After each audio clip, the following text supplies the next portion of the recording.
Hi Patriots, hope you're doing well, and wow, I can't believe it has been a year already since I've made a video and seen you all. Man, it is so nice to see all of you. On a serious note though, I can't believe I am making a Turok video in 2024. I honestly thought that the last Turok video I made back in September was going to be the last time I ever made a Turok video, but thankfully due to the release of Turok 3 Shadows of Oblivion, not only am I able to just make a Turok video, I'm making a video of me going over all of the Turok games. I ain't gonna lie, this one took a toll on me mentally. Though I did really enjoy playing through all of these games, including Evolution, it was still pretty mentally taxing playing through all of these games in sequence. And just as a quick disclaimer, anytime I may sound like I'm complaining during this video, I'm really not. I'm just really more or less venting because I really need to. And also note too that I am aware that these games are like a year older than me, so I am aware that anything I talk about saying what should have been done instead of this or that, I know that it's not going to change anything because, well, these games were already made and it's beyond the power of Nightdive Studios. Which, by the way, Nightdive did an incredible job at remastering the original Turok trilogy. I have zero complaints. The visuals look amazing for each one of them, they still maintain that old school graphic style while also having high resolution visuals, so the game doesn't look pixelated and the colors look really good, and so far have been bug free for each and every game I played. So good job Nightdive, you guys have once again proven to be the masters of bringing back old games to modern hardware for us to play. So with all that out of the way, how about we take a look at the Turok games for possibly one last time, but hopefully not for the last. I think before I completely break down all of the Turok games, first I think I should give at least some brief lore context that explains the story and setting you'll be seeing throughout the game. But for those of you who are already dedicated Turok fans, then you already know this stuff, so if you don't feel like listening to me explain some of this, I'll have chapters in this video that you can just skip to. But for those of you who may not be too familiar with the lore of Turok, then you might be interested in this. The one thing that always threw me off about the name Turok was that Turok isn't actually his name, because in the original Turok Son of Stone comics, Turok is the name of the main character. Turok in the Son of Stone comics is part of the Mandan tribe, and Talset in the Iguana universe is part of the Sanquin Nation. I hope I said that right. So it's important to know that the original comic, the video game series of Turok, plus the comic tie-ins of the video game are completely disconnected from one another. So I don't know if that might be a little confusing for some of you, but it's important to note that original comic and video game are separate universes. The game was inspired by the original. But anyway, going back to the name Turok. The name Turok is more like a title that is passed on to other generations that are related to Talset's bloodline. And the reason for that is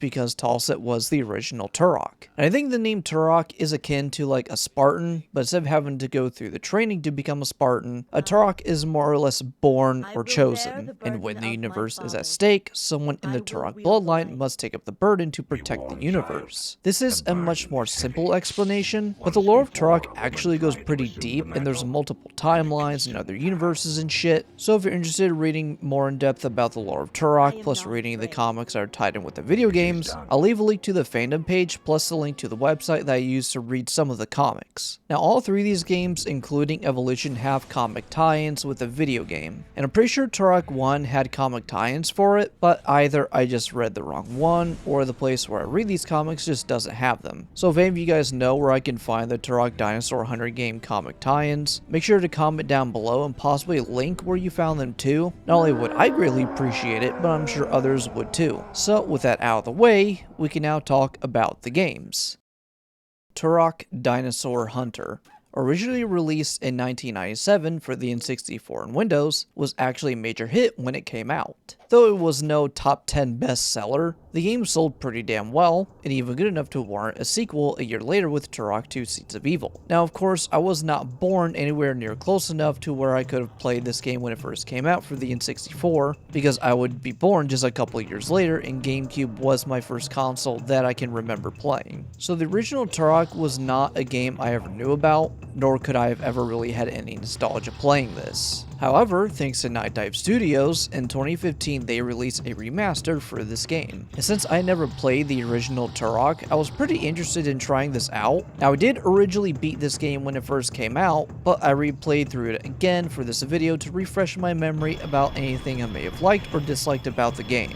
And honestly, I think I have very few, if at all, no complaints about this game. The game starts very simple in its design, and then the more levels you unlock by getting these keys that are put usually near the end of each level, the levels get longer and a little bit more complex in their design. And the game doesn't make you do anything super crazy or complex for you to obtain these keys also. Very rarely will you have to replay through each level to find every key on each level, because honestly, if you have to go back through again, then you more than likely ran through the level without really exploring. And it's very important you explore, because throughout each level, there are many secrets and hidden weapons throughout the levels, on top of finding all the Chronoceptor parts. What's the Chronoceptor? It's basically a super weapon for you to use for the very final boss as a reward for finding all the parts hidden throughout all 8 levels. Who is the final boss? He goes by the name of the Campaigner. Who is the Campaigner? Honestly, good question, because Turok 1 doesn't really have a story like what you would see in most modern games. And since this was a game of the 90s that was trying to be another Doom/Quake clone, gameplay is the main focus of the game rather than trying to focus on a story. And every single bit you will see in this game will completely confuse you because the game throws all this stuff at you without ever explaining who, what it is, or what's going on. Though I'm not 100% sure if the lack of narrative is a design choice or if it was because the game might have been rushed. I'm not honestly 100% sure. And for the whole game, the only voice lines you'll ever hear is Talset saying, "I am Turok." Or when you fight the first boss, whose name is just Boss. It's kind of funny, but for the lack of story, the gameplay completely delivers. Now, I played through this game on a keyboard and mouse on a PC with high frame rate on a remastered port, so the shooting and moving feels really good. But as I've said, I never played this game on the N64, so I have no clue how the game felt on that, or on a controller for the PC, but for me on mouse and keyboard, it felt really damn good. And going back to the level design, even on my replay through, I really enjoyed re-exploring these levels. I was in this in-between of remembering some of the level's secret places, while also being just familiar enough to know where I could just barely remember where they were and how to get there, and all the weapons you find are honestly all enjoyable to use. There's not really a single weapon where I feel like it's just not worth using. Of course, I save the stronger weapons for the stronger enemies, but every weapon felt like it had a role to play, and I used them for what they were best for. First, you'll just start out with a knife and bow, but the first level kinda teaches you how finding secret weapons work by putting the pistol off to the side cliff area for you to go off the beaten path to find it. It's by no means meant to be complex in any way, just a quick little nod to show you that secrets are in the levels, and if you can see it, you can get to it. I also like the enemy design really well too. Unfortunately, there aren't very many variations of different dinosaurs. The only dinosaurs I can really remember are the raptors, the Dimetrodons, and yes, I know Dimetrodons aren't actually dinosaurs, and the giant goddamn metal T-Rex. The human enemies never get super complicated either. There's these normal guys that just shoot you but are easy to kill, then there's these bigger guys who are a little bit tankier but will fuck you up pretty bad if he gets really close to you. I played this game on hard, so these guys will fucking melt you if you're not careful. Then when you unlock the catacombs, you start to fight these tribal looking people, and the tougher versions of these guys are these guys that shoot fireballs at you, which again, these guys will fuck you up if you're not careful. Then after those guys, you got these big ogre looking motherfuckers that can be killed with just a few tech arrows. And the bosses in this game are pretty cool, except for the first boss you fight, he's extremely lame. But the big bug boss you fight is pretty cool, and as I mentioned earlier, the giant goddamn metal T-Rex, and the last boss you fight at the end of the game is the Campaigner. None of the previous bosses I mentioned are really difficult to fight, but to be honest, I have no clue how hard the Campaigner is to fight. Every time I've ever fought him, I beat his ass with a Chronoceptor, so elbozo plus skill issue. So yeah, though Turok 1 doesn't do anything super extraordinary, it's still a really fun game that does the boomer shooter formula really well for the time it was made back then. All the levels were super fun to play, the enemies were cool, though nothing too crazy, and the dinosaurs honestly being the only thing that somewhat makes this game stand out. Turok 1 is a fun, neat little game that if you haven't played yet, I highly recommend it. I think it goes for about $15 to $20 USD, and honestly, it's worth the purchase, especially if you're into the boomer shooter genre. Being released a year later, Turok 2 Seeds of Evil would end up being the sequel for the first Turok, though the second game having nothing to deal with Tall Set and Joshua Fireseed being the new Turok. And unlike the first game, the game dabbles in a little bit of story exposition, because in the first game, the main bad guy was the campaigner, but the game never told you why or how he was the bad guy. But in Seeds of Evil, your new friend in this new hub area tells you who the Primogen is and why he's the bad guy. He's not just some big bad that you have to kill to beat the game. Well, I mean, kinda. They finally added stakes and made you aware of those stakes if the Primogen got his way. Also, Adon? My lord. Iguana had no right going this hard by making her this appealing. Interesting fact, I don't know if this is because of the technology at the time, or maybe modeling characters was a lot less extensive as it is now, but Adon isn't actually like a full flesh and blood living being. In the game tie-in comics for Seeds of Evil, Adon is actually a hologram, but yet she's also a conscious being.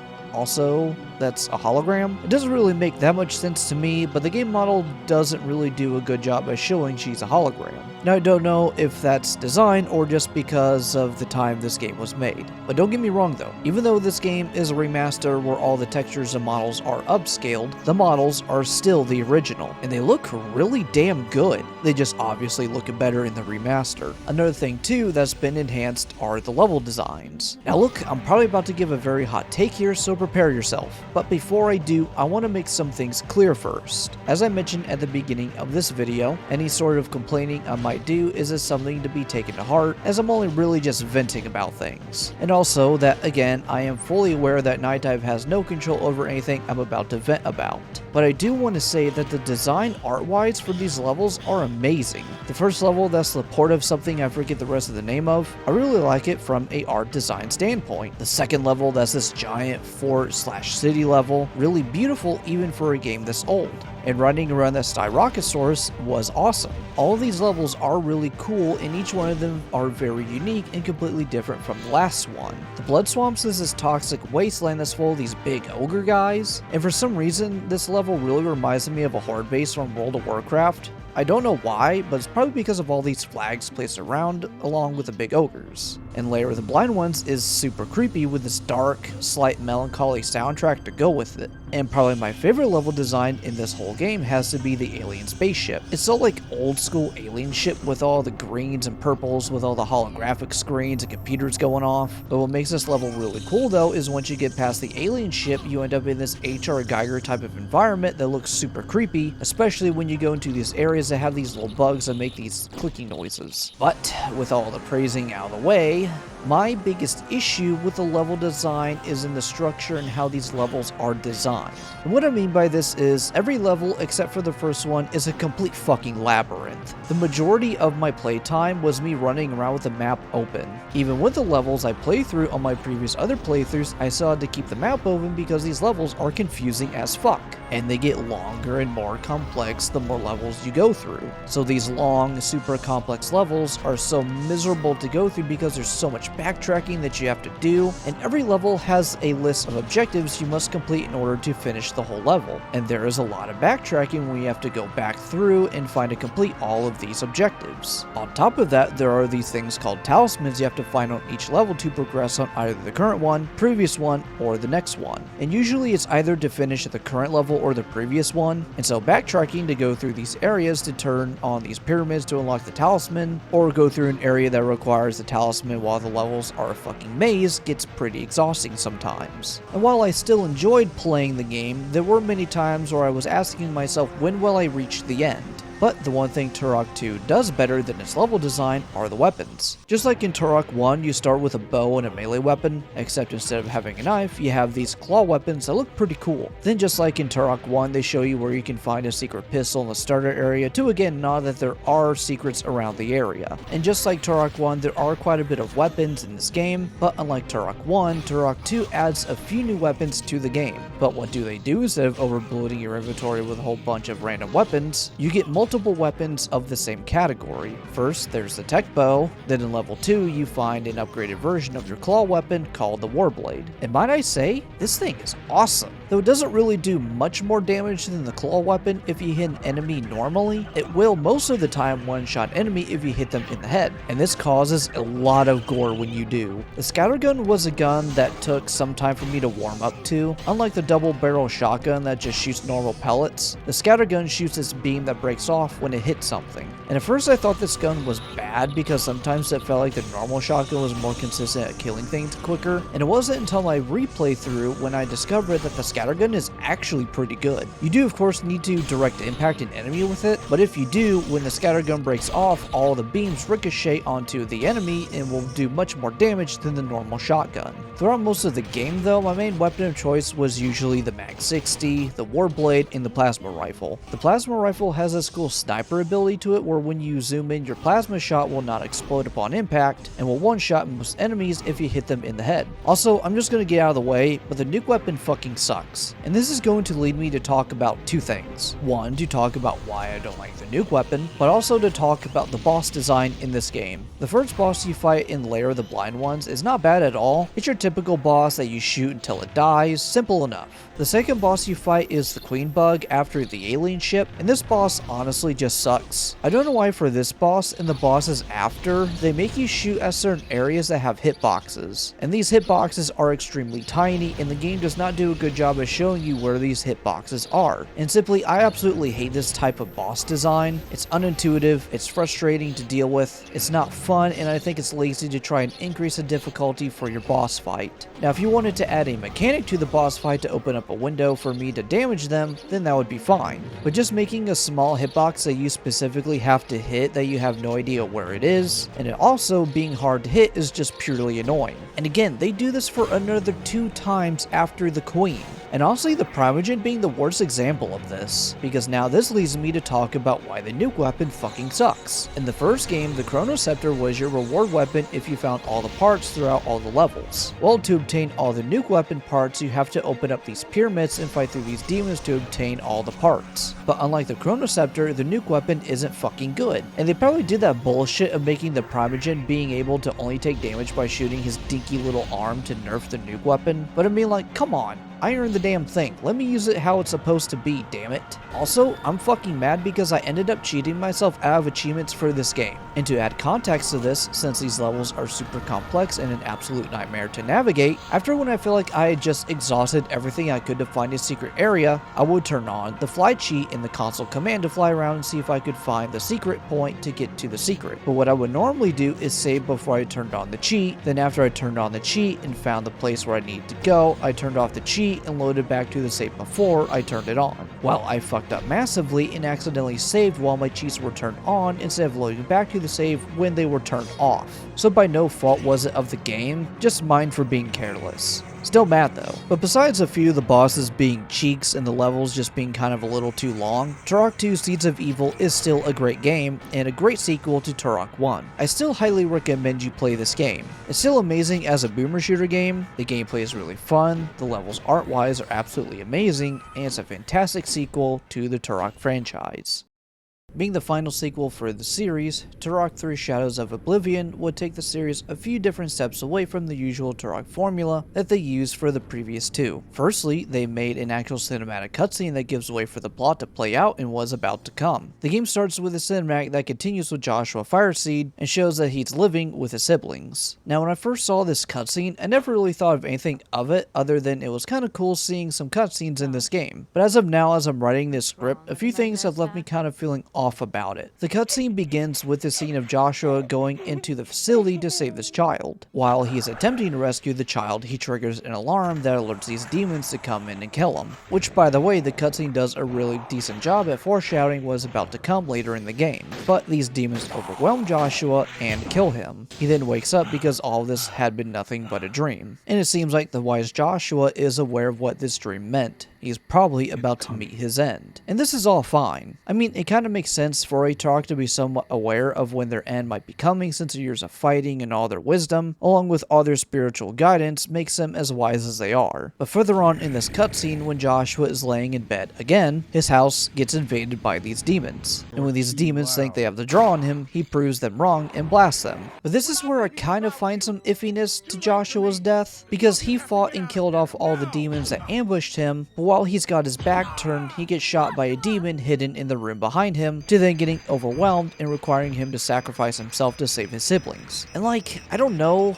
I kind of feel like this death was kind of cheap, because remember, in the second game, he was going around blasting demons, aliens, dinosaur people, and fighting the Primogen. Then he's just reduced to getting got by some closet demon, and you might say, well, it's because he's older, he's not in his prime anymore, or his death was destined to happen. But still, like, I feel like they could have given him a more notable death rather than getting Chicago'd by a demon, so it's not like Joshua isn't a badass. They did my boy Joshua dirty this game. But unlike Turok 2, where we never get to see Joshua take up the mantle of Turok, in this game, we do. In fact, we get to choose who becomes the next Turok. And I found it really nice that the game explains the story of Turok a lot more than what the previous games did, and by that I mean none at all. But in this game, as I mentioned, you learned what a Turok is, you learn a bit more about Adon, you learn about these beings called the Keepers of Light,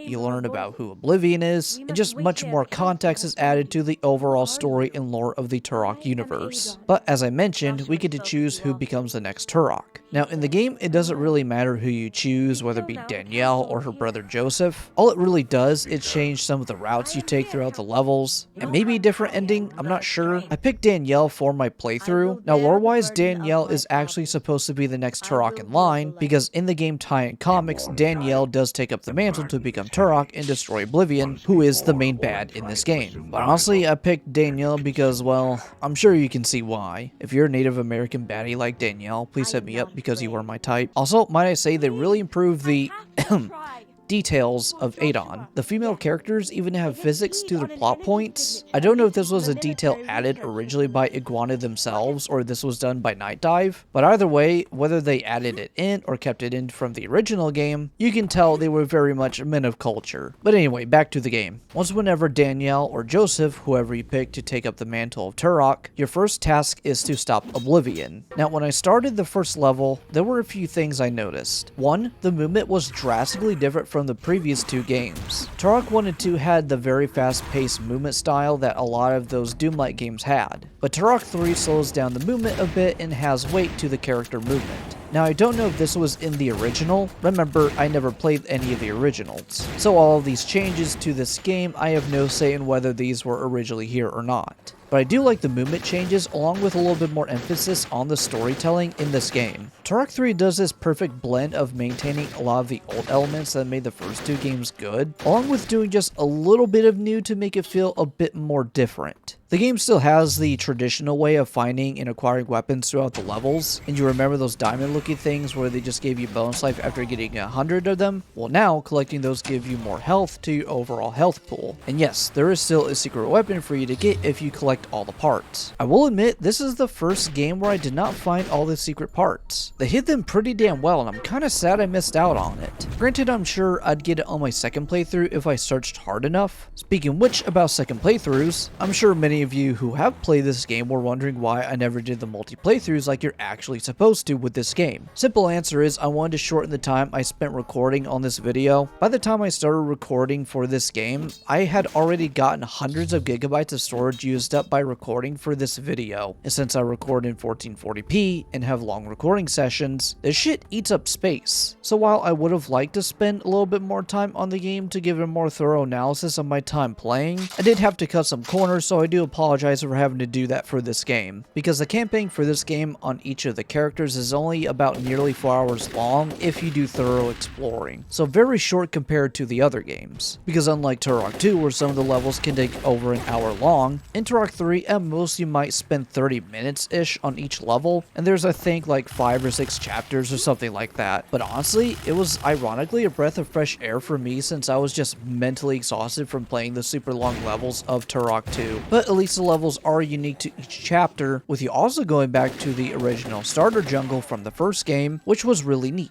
But instead of going through the whole level of the original, you take a whole new path. And I think this level was my favorite out of them all because it wasn't the ugly, toxic wasteland that most of the other levels are, and the cool little villages you come across in this giant pyramid give me massive Tomb Raider vibes. I don't know, it felt very vibrant, and it felt like the set pieces were a little bit more memorable to me, I guess. Also, something I never mentioned in the previous Turok games I was talking about is the music. Turok 1 and 2 had some really good and really groovy soundtracks.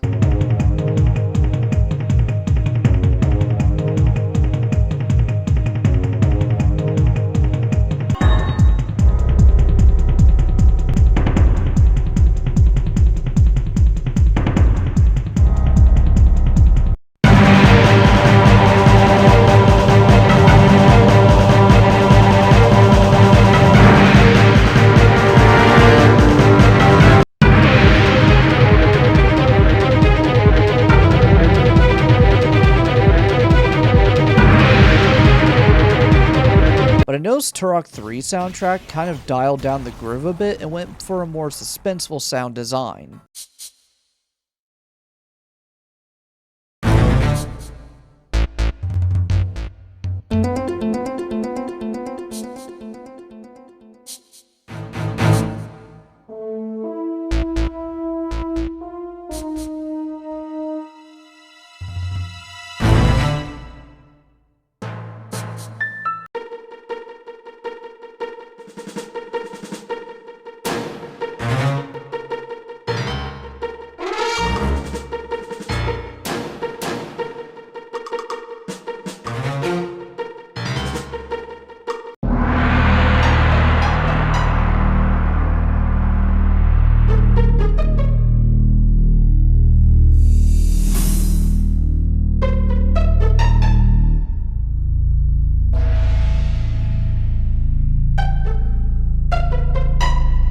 I don't know why, but it gives me a lot of Medal of Honor vibes. And I mean, the soundtrack in this game isn't bad, but I do sort of prefer the older game's more groovy soundtrack. Also, there's this, I don't know what to call it, like maybe a chant or something, but this sound and part of this soundtrack is also in Borderlands 2.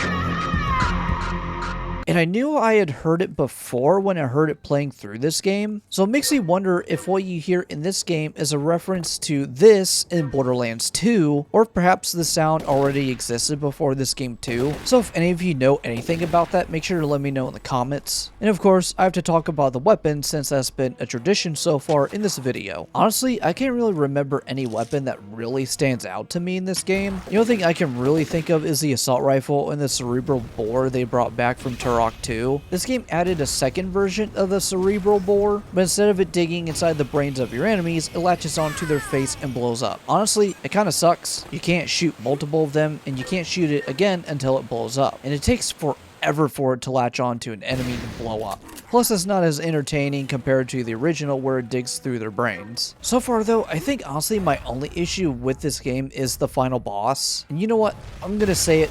Oblivion fucking sucks to fight. I hated it. Unlike the Primogen, where at least you could damage him whenever you wanted, you just had to shoot his stupid stubby arm. With Oblivion, not only do you have to shoot him in a specific spot, you also have to trigger him to release his invincibility by getting close to him and making him smash the ground with his fist. This boss fight checks every list you want to check if you want to make a terrible boss fight. As I mentioned in Turok 2, having specific points of where you have to shoot them for them to take damage is tedious and annoying. In Turok 3, they decided to take it a step further by making it even worse. And the reason this is so annoying is because triggering him to do his smash isn't always consistent. But thankfully his hitbox isn't stupidly small like the Primogen's. So after I figured out I could use the missile launcher on him to take massive amounts of damage, it made it a little less tedious, but I still hate the mechanics around the boss taking damage. But once you destroy Oblivion, Joshua is finally able to rest, and Danielle takes over as Turok. Again, the game is pretty short if you just want to play it once, but since it's so short, the devs added replayability by encouraging multiple playthroughs, trying to find all the secrets, taking the different paths, and using the different abilities across multiple characters. It was still a fun game, and as I said, it was ironically a breath of fresh air for me when I played it because I was just so mentally exhausted from the maze-like levels from Turok 2. I'm overall glad Nightdive remastered Turok 3 because not only does it bring the Turok name back into the gaming scene, but it was also another beautiful remaster from a series I've come to really love, and even more so after my recent playthroughs of these remastered games. I really hope this isn't the last we'll ever see of Turok. Hopefully Nightdive can do a remake of Evolution, or perhaps make an entirely new Turok game. One can only hope. Also, I found it kind of funny that at the end of the credits they said please stop asking us about Rage Wars. Nightdive, if you ever hear my pleas, I have full faith and hope that you guys will make an absolute banger in reintegrating the Turok series back into the spotlight. When I first drafted this video in my head, at first I didn't intend to include Turok Evolution, mainly because it has already been punched down enough by so many people who have already made videos on it, but the few reasons why I decided to include it into my videos because it brings the whole Turok series full circle, with this one being a prequel to the first game, and it had been since my childhood since I really played it. This is kind of embarrassing to admit, but when I was a kid I never actually finished this game, and the furthest I ever made it to was the mountain level in chapter 3. So most of my fond memories of this game lie within about the first hour of this game. So replaying through this game not only let me relive my childhood with this game, but also allowed me to conquer the game itself. I learned so many more things about this game the more I played it, and now after finishing it, the game has changed my perspective of it for better and for worse. I don't think I'm going to be breaking down Turok Evolution the same way I've broken down the other ones, because to be quite frank, Turok Evolution doesn't really do anything much new or better than the previous installments.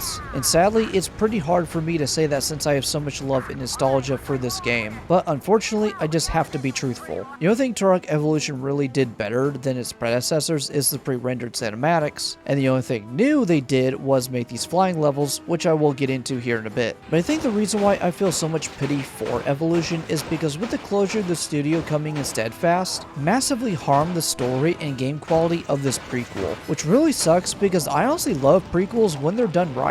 There's always something so interesting to see where and how things originally started. And replaying through this game, especially as an adult, I've really noticed the massive, and I mean massive, cracks in this game. For my playthrough, I played using an emulator called Dolphin, and it was the GameCube version since that's what Dolphin emulates. And something I never really noticed as a kid but really noticed now are the fragmented levels. For like the first 3 chapters in this game, each mission will last no longer than 5 minutes until you reach the level and transition onto another one. There was like no development at all in these levels, no story, no lore exposition, no environmental storytelling, just nothing. You don't even have to be a game developer to know that not only were these levels rushed, but the whole game itself was rushed. And with my very minuscule amounts of time learning game development, these levels are something you would be proud of if you were just learning how level design worked. Now don't think of that as me insulting the person or people behind these levels, because Iguana is by no means some rookie studio that has no idea what they're doing. I'm pretty sure most of, if not all the developers of the previous Turok games also worked on this game, so it's not incompetence that made these levels, it was just a bunch of shit piling up to make things worse. And I think that's the best way I can describe Turok Evolution, because all the problems with the levels is only just the beginning, because no surprise to anyone, this game is buggy. Very buggy. And I don't think most of, if not all the bugs I encountered in this game is from the emulation itself. I can't really think of too many off the top of my head right now as I'm writing this, but I'm sure in the editing process I'll be showing some clips of the bugs I encountered. Only bugs I can clearly recall are awareness in the AI and the infamous endgame screen where Tyrannus and that monk dude just goofed the fuck out. But something that I was never really sure if it was a bug or a design choice is when you progress further through the levels and you collect more weapons, in some of the levels you just randomly spawn without them, but yet you still get ammo drops from them from dead enemies and preset locations. For example, you enter into chapter 4 and go through the sled compound. It will be about halfway through that part of the chapter until you start here and you no longer have your pistol for no reason. And on top of that, there are these fletchet round preset drops for you to collect ammo for that gun, but unless I just miss it somewhere, I didn't get the fletchet gun until either near the end of chapter 4 or near the beginning of 5. And this type of behavior happens constantly throughout the game. You'll just either start a new level or enter a new chapter and just not have your previous weapons with no explanation why. I have a strong feeling this is a bug throughout the game because probably somewhere along the lines of code, they either missed a line of code that's supposed to carry your weapons over from your previous load, or there was just a massive oversight in the levels and how they carry your items over to the next level or chapter because the game had to be rushed. Something I also noticed too was the amount of imbalanced use of ammo and healing kits in the beginning of the game. I don't think the devs really had the time to test out the balancing of the whole game, and to make up for the extreme difficulty of the game already, they just plopped down all these med kits for you since you can die really fast in this game. I played Turok 1 on hard, and while the game wasn't easy, it wasn't frustrating, nor did it make me constantly think I'm fighting for my life. Early game evolution is a walk in the park. Then chapter 4 is where it kinda starts to get a little challenging, but after that, you're just fighting for your fucking life the whole time. Especially when you get to the big floating city part of the game, holy hell was this place miserable. And some of these levels are just straight up terrible by design. This level where you have to escape this facility because it's starting to blow up is one of the worst levels I've seen designed ever in gaming. Why? Well, because as I mentioned a few moments ago, you die really easily in this game. Well, big explosions kill you in one hit. What happens when you die in this game? You start from the very beginning of the level. So, if you've made a lot of progress in a little bit more longer levels that are painfully difficult and you die, you go all the way back to the start. And on this particular level, you have no clue where the explosion is coming from or how to avoid it. Why they did this, I have no idea why, and it's fucking terrible. And that level I mentioned wasn't the only one that's just terrible. The later game of Evolution is just awful. It's such a shame because the later levels almost seemed like there was some effort put into them, but it's just the development of the game that caused them to just end up making this horrible mess that's so beautifully miserable to play through, and not in a good way. Before I reached this point in the game, I was thinking to myself, so far this isn't as bad as I've heard. If the game stays like this, I'd honestly give it a 6 out of 10 with love. Yeah, the later half of the game made me take this game from a 6 out of 10 with love to a 4 out of 10 with love. And you're all probably waiting for me to talk about the infamous flying levels. And honestly, just like the beginning levels of the non-flying missions, these ones aren't the worst. In fact, I'd say the flying levels suffer the same fate as the normal levels. The later flying missions are just fucking miserable to play because the levels just aren't balanced very well. The levels get smaller and more compact, they throw more shit at you that kills you quick, and again, you start from the beginning. And a few levels that come to mind that are just terrible is this level. And this level where you have to escape the exploding city through these sewers and the explosion from the city is catching up to you. Well, this level wasn't properly tested because if you do not play this level perfectly, you will die right near the exit and it's unfathomably irritating. Also, something completely unrelated. They did Mayana dirty in this game, because not only did they not really introduce her well in the game, her model just objectively looks worse than the models from Turok 3. I'll show you a side-by-side comparison of the original models from Turok 3 and Mayana from Evolution, and see what you think. Meanwhile, the game tie-in comics, they did Mayana extra good if you know what I'm saying. But I will say this though, while the game itself wasn't really all that good, all the music for this game is a certified bop.